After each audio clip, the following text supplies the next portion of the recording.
שלום לכולם, פרשת קורח תשפ"ד. אנחנו סומכים על הקדוש ברוך הוא, רק הקדוש ברוך הוא יכול לפתור את כל הפלונטר הזה.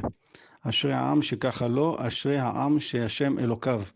לתודה והודיה לשם ולזכות עם ישראל, חייליו וכוחות הביטחון שפועלים לטובת כלל ישראל, ולגאולה שלמה בחסד וברחמים.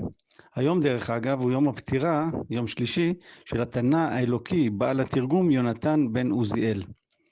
תקציר פרשת קורח. קורח, בעל רוח הקודש, מנושאי ארון הברית והמולטי מיליונר, יחד עם עוד 253 שותפים, מטילים ספק ב-1. מנהיגותו של משה, 2. מינוי אהרון לכהונה ועוד.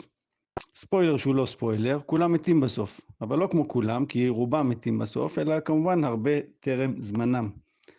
עושים מבחן מי הנבחר לעבודת השם על ידי הקטרת קטורת במחתות. מחתה היא כלי מנחושת דמוי יאה.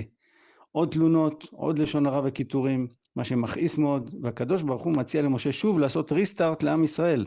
משה מציל אותנו שוב. מי ספר כמה פעמים הוא כבר הציל אותנו? עם המשפט האלמותי, האיש אחד יחטא ועל כל העדה תקצוף. מה לגבי קורח? משה רבנו גוזר שקורח, משפחתו ורכושו הרב ייבלעו באדמה בצורה פלאית. צדיק גוזר והקדוש ברוך הוא מקיים, והם יורדים מיד חיים שאולה. גם שותפיו, מקריבי הקטורת, מתים באש פלאית. הבחירה באהרון מול החבורה הזו לפחות התבררה. את מחתות הנחושת מרקעים כציפוי למזבח לזיכרון. חלק מהעם ממשיך להתלונן שמתים אנשים בגלל משה ואהרון, ומתחילה מגפה נוספת בעם. אהרון בשליחות משה רץ לתוך האש, במרכאות, ובמסירות נפש עוצר את המגפה בעזרת קטורת. הקטורת. מבחן בחירה נוסף וסופי לאהרון ולשבט לוי ומבחן מטות הנשיאים. איזה שבט ייבחר? מטה אחד פורח, מטהו של אהרון. עכשיו הבחירה בשבט לוי ובאהרון ברורה וסופית. מטה אהרון נשמר לדורות ולזיכרון. לאחר מכן יש הסבר מפורט על תפקידי שבט לוי, חובותיו וזכויותיו, למשל מתנות כהונה ולוויה. מצד שני, יש סיכון מקצועי גבוה שיכול להסתיים במוות, ובנוסף גם אין לשבט לוי נחלה בארץ ישראל. נקודה למחשבה, עם סוכר או בלי, מישהו רוצה נס? בפרשה שלנו 4 ניסים, בליעת קורח באדמה, אש שכילתה 250 מקריבי קטורת, עצירת המגפה בעזרת הקטורת, מטה אהרון פורח. אנחנו בדור הלחיצה על כפתור, לחיצה שיכולה להדליק אור, וגם להפעיל פצצה אטומית. הייתם רוצים לקבל ניסים על פי בקשתכם? אל תענו ישר, כן, תחשבו. לא סתם אני שואל, הרחבה בסוף. מטבע לשון פתגם מהפרשה, והזר הקרב יומת. אחרית הימים בפרשה.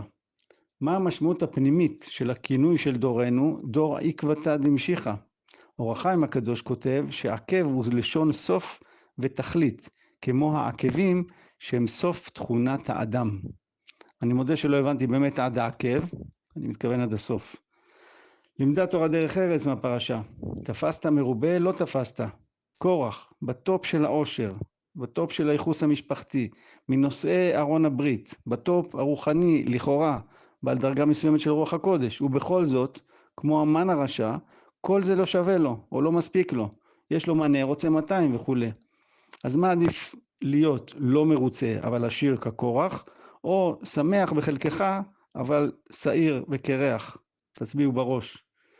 ואיך אפשר לא להוסיף את חוכמת אבות, משפט מפרקי אבות, בן זומא אומר, איזהו עשיר השמח בחלקו, שנאמר, יגיע כפיך כי תאכל, אשריך וטוב לך, פסוק מתהילים, אשריך בעולם הזה וטוב לך בעולם הבא.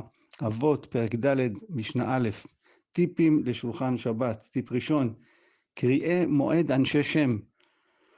הכלי יקר לא סובל שחצנים, צבועים, שקרנים וכדומה, והוא נכנס בהם בכל הזדמנות. תראו איזה ניסוח יפה, וכך הוא כותב.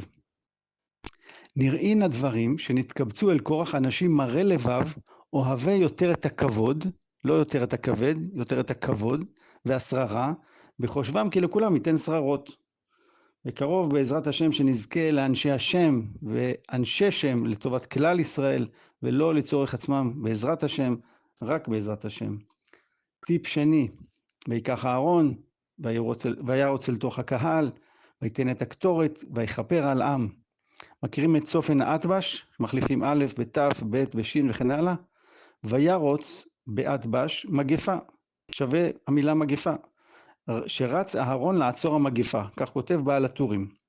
בנוסף, שימו לב להבדל בין ויקח קורח, לקיחה של מחלוקת לצורך עצמו, לבין ויקח אהרון, בפסוק שלנו, לקיחה לשם שמיים, לא לעצמו, הפוך, הוא סיכן עצמו להצלת ישראל במסירות נפש.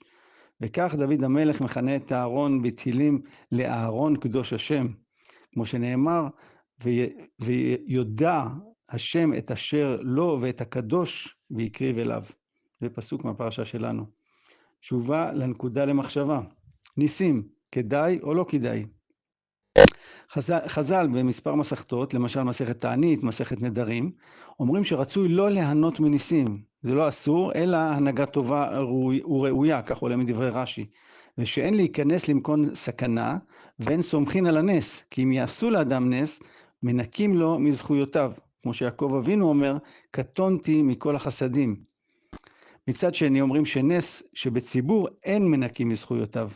ויש המון ניסים לעם ישראל בכלל, ובתקופה האחרונה בפרט, ושטוב ורצוי להודות עליהם, ולמשוך לעם ישראל עוד ועוד ניסים. לי זה מזכיר את מסירות הנפש של אהרון, שרץ לתוך הסכנה כדי להציל אחרים מעם ישראל. במסירות נפש, ממש כמו חיילינו וכוחות הביטחון היקרים שלנו, המחרפים נפשם, השם ימשיך לשמור עליהם, שבח והודיה להשם. ולאחר שאהרון סיכן ומסר נפשו למען עם ישראל, נעשה לנו נס שנעצרה המגפה, מטהו פרח. כמה סימבולי וכמה יפה, והוא הפך להיות כהן גדול, המליץ יושר על עם ישראל ומכפר עלינו. וגם ממשיך להסתכן כל שנה ביום כיפור למען עם ישראל. הוא יכול למות שם.